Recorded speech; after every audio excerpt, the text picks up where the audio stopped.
यह आदमी छुपकर बांस की लकड़ियों से मार्शल आर्ट्स की प्रैक्टिस कर रहा था, लेकिन कुछ ही मूव्स के बाद उसकी बाह जख्मी हो गई। फिर भी उसने दांत भींचे और दर्द सहता रहा। जब उसने अपने साथी शिष्यों को पैरों की टेक्निक की प्रैक्टिस करते देखा तो उसने भी एक बांस उठाया और उनकी नकल करने लगा।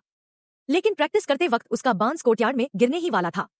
किस्मत से उसकी बाह की ताकत पहले से अच्छी थी, वरना मास्टर उसे शाओलिन टेम्पल से निकाल देते, क्योंकि बांस का ढांचा अभी पूरा नहीं हुआ था। मास्टर ने उसे नीचे कोर्टयार्ड में उतरने की इजाजत नहीं दी, इसलिए उसके पास सिर्फ एक ही रास्ता था, ढांचा बनाते रहो और चोरी छिपे कुंगफू सीखते रहो। एक दिन उसने देखा कि बाकी शिष्य वुडन ट्रेनिंग डमीज पर प्रैक्टिस कर रहे हैं, तो उसने भी बांस की लकड़ियों से एक डमी बना डाली।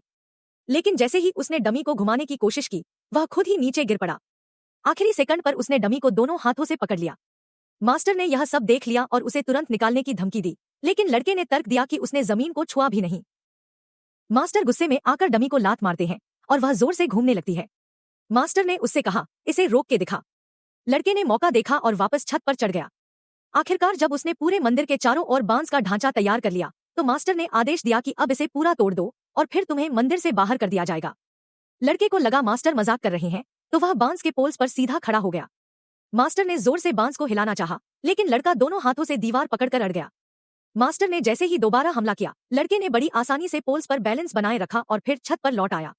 इसके बाद वह कोर्टयार्ड में कूद गया, जहां जाने की उसे कभी इजाजत नहीं थी। वह सीधा जाकर हैवी आयरन वेट्स वाले ट्रेनिंग एरिया में घुसा, लेकिन मास्टर ने उसका रास्ता रोक लिया।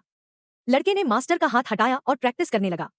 मास्टर के हर अटैक को चकमा देकर जब मास्टर ने उसे गिराने के लिए लात मारी तो वह फिर भी बैलेंस में रहा। मास्टर चौंक गए। उन्होंने एक और अटैक किया ताकि देख सके कि उसने कुंगफू कितना सीख लिया है।